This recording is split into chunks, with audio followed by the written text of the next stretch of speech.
This lesson is a continuation of a transaction that you first encountered in lesson 1, where you were told that the firm paid its employees. With this lesson, we are looking in greater details at two specific things: how employee earnings are determined and how the employer taxes and payments are made. There are two transactions that will be used, actually two problems that will be used to illustrate the key concepts. Note the following: payroll costs go beyond just the wages or salaries that are paid to employees. It includes additional costs that we will look at in these two problems. And the other point is that payroll costs are shared not just by employees, but also by employers. So let's take a look at the first problem. This is problem 7-2b, and it provides us with payroll data for 1, 2, 3, 4, 5 employees, actually 6 employees, and it tells us some specifics. It tells us that if the employees earn or work more than 40 hours in a given week, they are paid time and a half. So if their pay rate is $10, they would be paid $10 plus half of 10, so the total would be $15 an hour for each hour over the 40. We're given the pay rate for each of the employees, and we are also given the federal income tax rate amount for each employee. If this were a real problem or a real world problem, we would have to go into the IRS tax schedule and determine what the taxes should be. We're also told that Social Security is taxed up to a limit of $118,500 for this problem. If it were 2022, that limit would be $147,000, I think. The rate is 6.2%. So any earnings up to $118,500 is going to be taxed at 6.2% for Social Security. And for Medicare, there is no limit, and the rate is 1.45%. That is also true if it were 2022. The federal and state unemployment has a limit as well, and that is at $7,000. So any earnings over $7,000 will not be subject to the federal and or state unemployment tax. We also have, as I said, the federal taxes, but those have already been determined for us, and so we will not have to consult the tax schedule from the IRS in order to determine those numbers.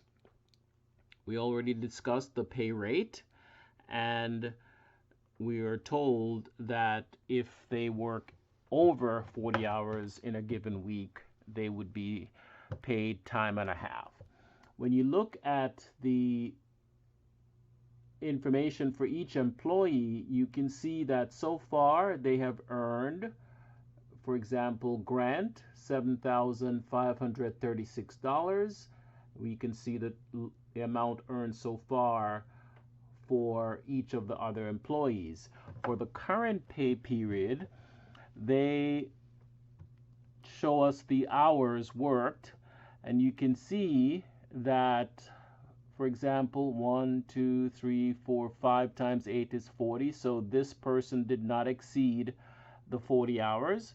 In fact, the only employee that appeared to exceed the 40 hours for this pay period is this employee. 1, 2, 3, 4, 5, that's 40, an additional 6 hours.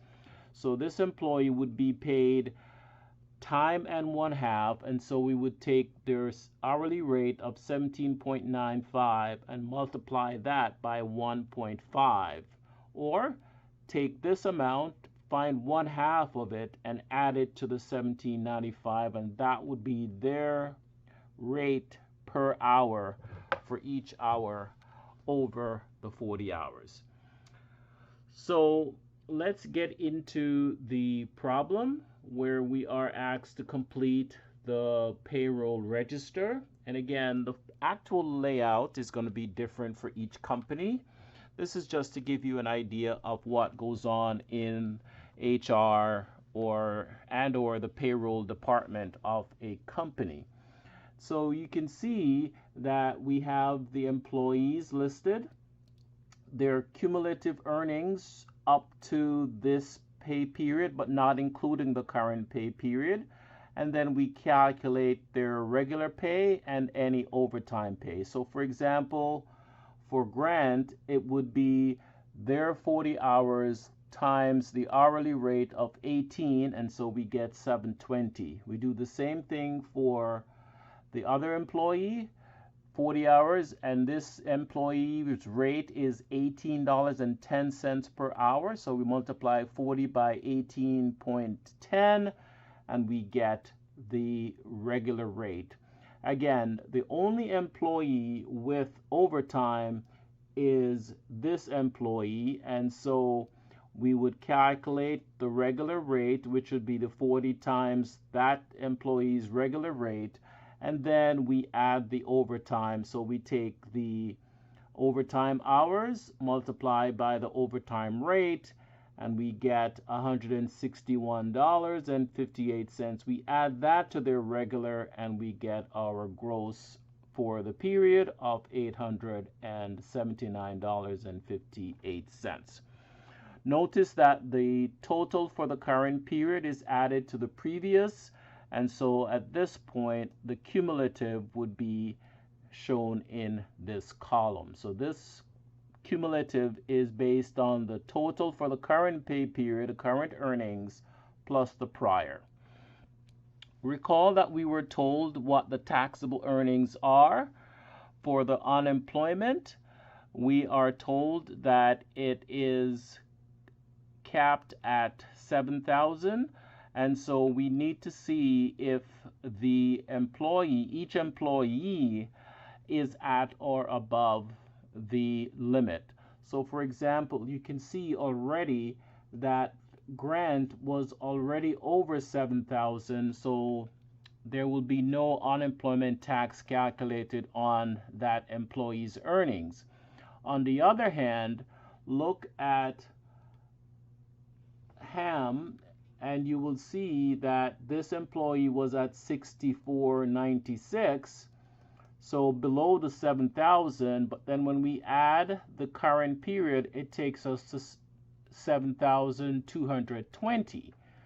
So we need to figure out how much of his income is subject to unemployment. So we take the 7,000, which is the limit, and subtract the 64.96, and we see then that 504 is going to be subject to unemployment. Okay, so again, we take the 7,000, which is the limit, and since he or she was below that limit in the prior period, we see how much additional amount is subject to the unemployment, and so it turns out to be 504. Do the same thing here.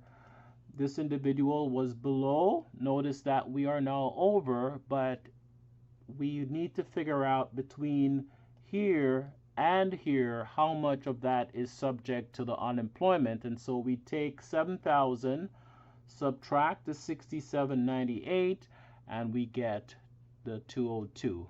This individual is already over the limit, so there will be no unemployment, and so on. So the total amount that's subject to unemployment is the total here. Social Security, again, we were told the limit is 118,500. None of these employees are close to that limit, so all of their income for the current period would be subject to Social Security tax. Medicare, there is no limit, so the same situation. All of the income for the current pay period would be subject to Medicare. So then we can calculate the actual amount of the tax. So for federal income tax, we were given the amounts. So $55 will be taken out for this employee, 55 also for this employee, 52 for the other, and so on. These were all given to us, but they would have been derived from a tax schedule provided by the Internal Revenue Service. The Social Security tax is at 6.2%, and so we would take the amount that is subject to Social Security, which is $720, multiplied by 6.2%. You can use your calculator or Excel, and it tells us that it's $44.64. We do the same thing. We take the 724, multiply that by 6.2%, and we get the Social Security tax. You do the same thing for each of the employees, and we have the total amount for Social Security for the period. Same thing for Medicare. It's 1.45, so you take the 720, multiply it by 1.45, you get 10.44. And we do the same process for each of the employees. We get the total Medicare tax of $66.03. So their total amount that will be deducted from their pay is given in this column here. It's the sum of the federal, the Social Security, and the Medicare. And so you can see the total amount that will be withheld. So how do we get the net pay? The net pay is your gross pay minus your deductions. So you earn 720, or this employee earned 720, but we're going to be deducting $110.08. So the actual amount the employee will get in their checking account or savings account or in cash will be the 609.92. And you can tell in this case that they're issuing checks because they told us what the check number starting point was. And so for control purposes, each check has to be used in numerical order, part of the internal control, you may recall from a previous chapter. And we now have total amount that will be paid to the employees for this pay period of $3,846.23. So let's move over to the actual entries to record the payroll. You recall that we determined the total wages, the gross wages for the period that was given to us, 45.23, and here we have our gross pay for the period, 53, and so that is the amount that we're going to debit to our wage expense. And then we are withholding amounts from the employee. We're withholding Social Security, we're withholding Medicare. These two combined are referred to as FICA, Federal Income Contribution Act. Again, these were calculated in the payroll register, and so we are going to be making these deposits to the government, and so they are liabilities for the employer. And so you see that we are increasing our liabilities by crediting the income tax payable for the federal, the FICA, Social Security credited for the Social Security portion, the Medicare credited for the total amount of Medicare. The sum of these withholdings or deductions are subtracted from the gross pay, and so we have the net amount which is due to the employees for $3,846.23. some companies will have it set up where this amount will automatically be transferred from their checking account over to a payroll account.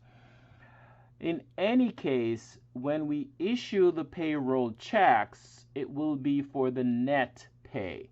And so you can see here that we are decreasing the liability, the wages payable, for the amount of the net pay, and we are decreasing our cash by the same amount.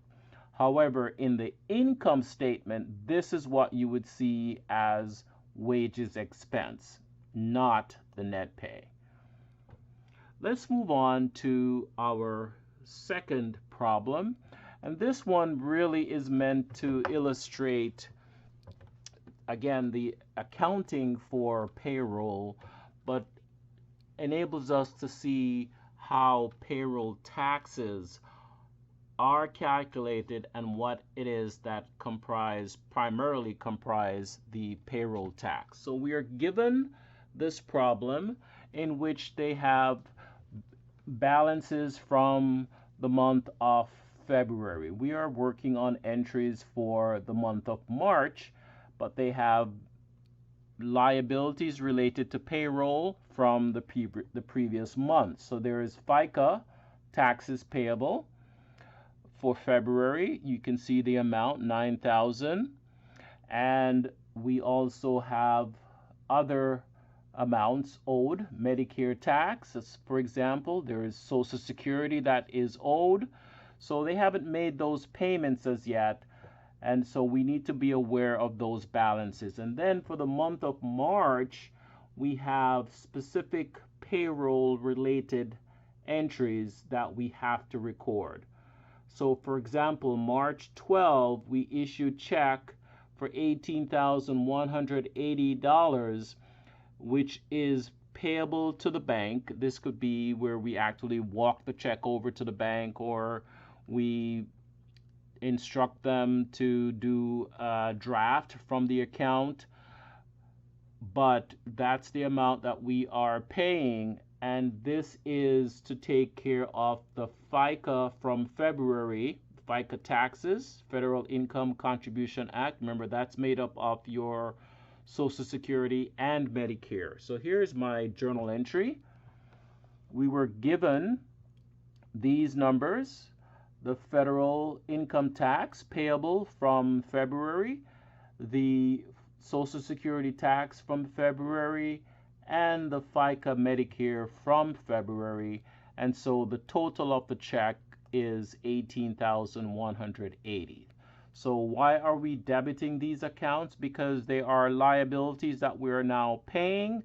And so this is my give, and we're getting a reduction in our debt for each of these accounts. So we debit each payable and we give the cash, which is a decrease in our cash account, for $18,180. Let's come down to the transaction at the end of March. This is actually when payroll is being processed. So this company apparently issues payroll checks once per month. Some companies may do it every 2 weeks. Some may do it weekly. This company does it on a monthly basis. So for the month of March, we were told that their gross salaries was this amount. Their office salary was this amount. So their total would be the sum of those two, which is here. So they pay their sales people and those in the office. And then you can see the deductions. These were already calculated for us. And so the total withholding is $13,000. So the net pay for the period is the difference between the gross and the deductions. And so we're going to make that entry. So what do? Well, we debit each expense account with the gross. So the sales salaries, we debit to the sales salary expense. The office salary, we debit to the office salary expense. And then you can see that we are recording the withholdings, the deductions. So for the federal income tax, we are deducting 8,945. You saw in the previous problem how that kind of calculation is done. In this one, we are told what the amounts are. Again, the same thing for the Medicare and the Social Security, and the sum of these three items are subtracted from the gross, and so this is our net. So we credit the salary payable in anticipation of actually issuing the payroll checks. Again, in some cases, you may have an actual transfer of this amount from the regular checking account of the company over to its payroll account. And this helps, by the way, with bank reconciliation. You may recall from a previous chapter, because you know that if there's a balance in your payroll account, it means that there are employees who have not yet presented their checks for, have not cashed their checks or processed their checks. So here, what we're doing is we are now, with this transaction, we are calculating payroll tax. Payroll tax is primarily comprised of the Social Security, the matching amount of the Social Security, and the Medicare, as well as unemployment tax. So you will notice that in addition to the Social Security that is withheld from the employee's pay, the employer also has to pay an additional amount, a matching amount. And so the actual cost to the employer is the amount withheld by the from the employee's pay plus the matching amount. Of course, the employer is making the full payment, but you can see that the employee is bearing a part of that cost because a portion of the Social Security and Medicare are in fact taken out of the employee's pay. But as far as the accounting is concerned, the payroll tax expense is made up of the matching portion for the Social Security as well as for the Medicare. And then we have our state unemployment, which is stated at 1,000, and the rate is 5.4%. So we did the calculation there. The same thing is true for the federal unemployment. It's 1,000 and the rate is 6%. And so we calculated the rate and the amount. So we add all of these, and the sum of the four is now our payroll tax expense. So payroll tax expense is comprised primarily, there could be other items here, but primarily it's comprised of Social Security matching, Medicare matching, as well as federal and state unemployment. So when employees file for unemployment, the funding is coming from these contributions made by the employer. The last thing we have here is, well, not the last thing, but the next transaction is where we are paying for we're actually dispersing the payroll checks. And so you can see that the net pay is the amount that we are issuing the check for. So we debit the salary payable from here and we credit our payroll account, similar to what we did in the previous problem. The final couple of transactions, we were told that they issued a check for $18,069.70 and they were paying their employer federal income tax. They were paying the FICA Social Security. Notice that it's made up of the amount for 2 months, and so we are paying that, and then the FICA Medicare, again, 2 months worth, and so we are paying the total. So we would have issued a check for the sum of these three, which is $18,069.70. And then here we are making a payment for the unemployment tax, and so we are paying for January, February, and March. And so if you look back through, you will see that this total is derived from adding the amount from each of these 3 months, and we're issuing a check for the total. And finally, we're doing the same thing for the federal unemployment. We're paying for January, February, and March.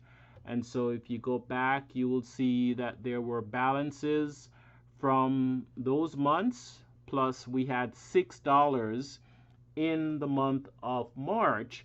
And so the total is 516, which we are debiting to clear out the liability, the payable, and we are crediting cash in order to give the funds to the government.